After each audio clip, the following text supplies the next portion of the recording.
I first came to Gracegate in November 2022. I was 42 and the drugs and alcohol started when I was 14.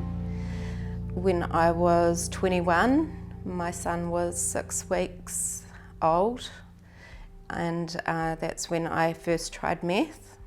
Then pretty soon it was always there and my life was falling apart.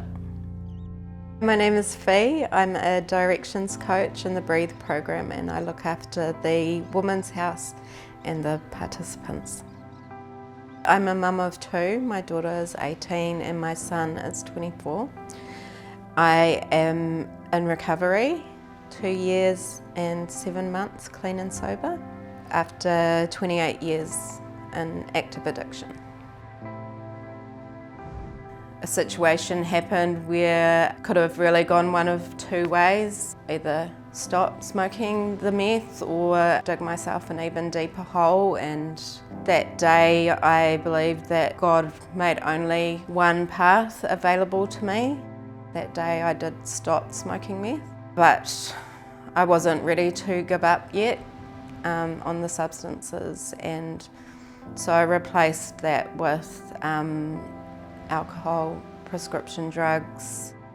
That was my life for about the next 20 years. That continued with a number of toxic and abusive relationships, which my son saw all of. And when he was 14, he walked out of my house to go and live with another family member. He was sick and tired of seeing me put the drugs and the alcohol and my addiction before him and his sister. I thought because I was always working, I was always employed, my kids, they were fed, they had a home to live in, they went to school, that life wasn't actually that bad. But yeah, that whole time I was actually neglecting them emotionally. Even though my son walked out, it wasn't enough to pull me out of the fog of addiction. That really put me into an even deeper hole of self-pity and resentment, blaming everybody else because that was never my fault. My daughter one morning, when she was about 10, standing at my bedroom door, she'd already gotten herself up and ready for school. She'd fed herself breakfast, packed her lunchbox, was ready to go, and was asking me if she was going to school today. I used to keep her at home for some company to make myself feel better, and she missed out on a lot of school in those days. She started to spend more and more time at her dad's place. Lockdowns happened and she decided to stay away at his place. COVID gave me a perfect opportunity just to feed the void inside myself with the drugs and alcohol. Next, I lost my job, which was really the only thing that was tethering me to any form of normality, and then I really spiraled. I became very mentally unwell. I ended up on 24-hour suicide watch. I was alone, I had nobody to call for support, and I was told, don't come home, not wanted here.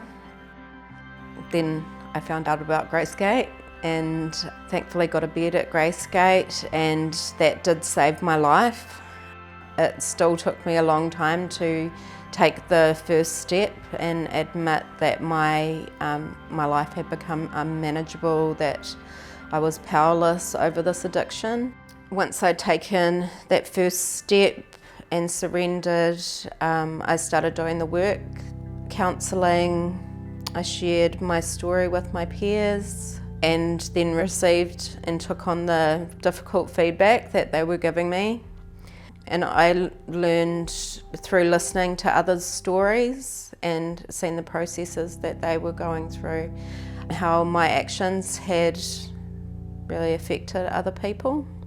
Coming to Gracegate, having the community around me,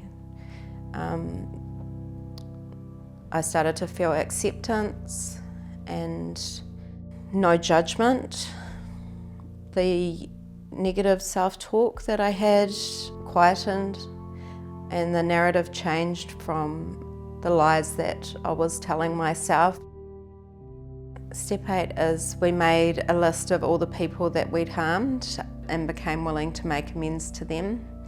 So this is the step where we start to bring other people into the healing process, identifying the damage that we've caused, even if unintentional, without trying to justify our behaviour, and then became willing to make an amends.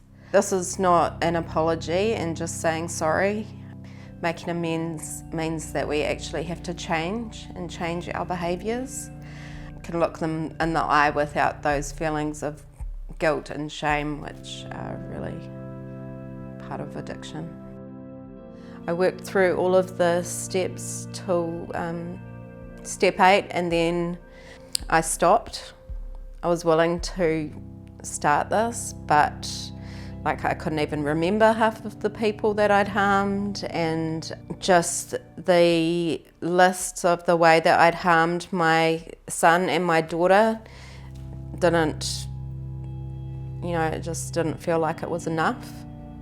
There was so much more that I should be writing down, and I just couldn't bring myself to move past that.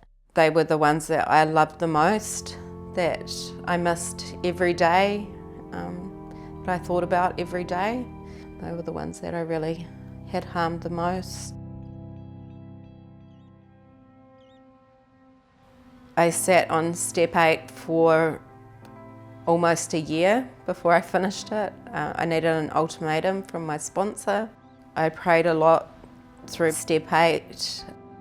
Finally had my list without any justifications or excuses for my behaviour. Read it out to my sponsor and cried for the first time in a long time. She just listened, she didn't judge me. And after I had shared that with her, I did have more of a feeling of peace.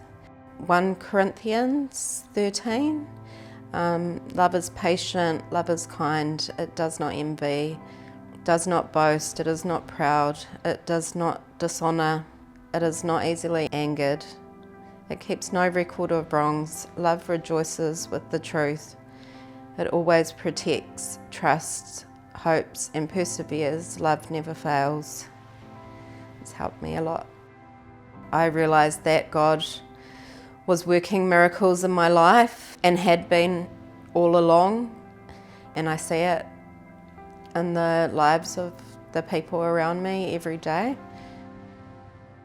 Today my life is just completely different. It's a life that I never thought possible 3 years ago. Through my work, I serve others every day. My work is so rewarding and I have a purpose every day. I'm no longer isolated.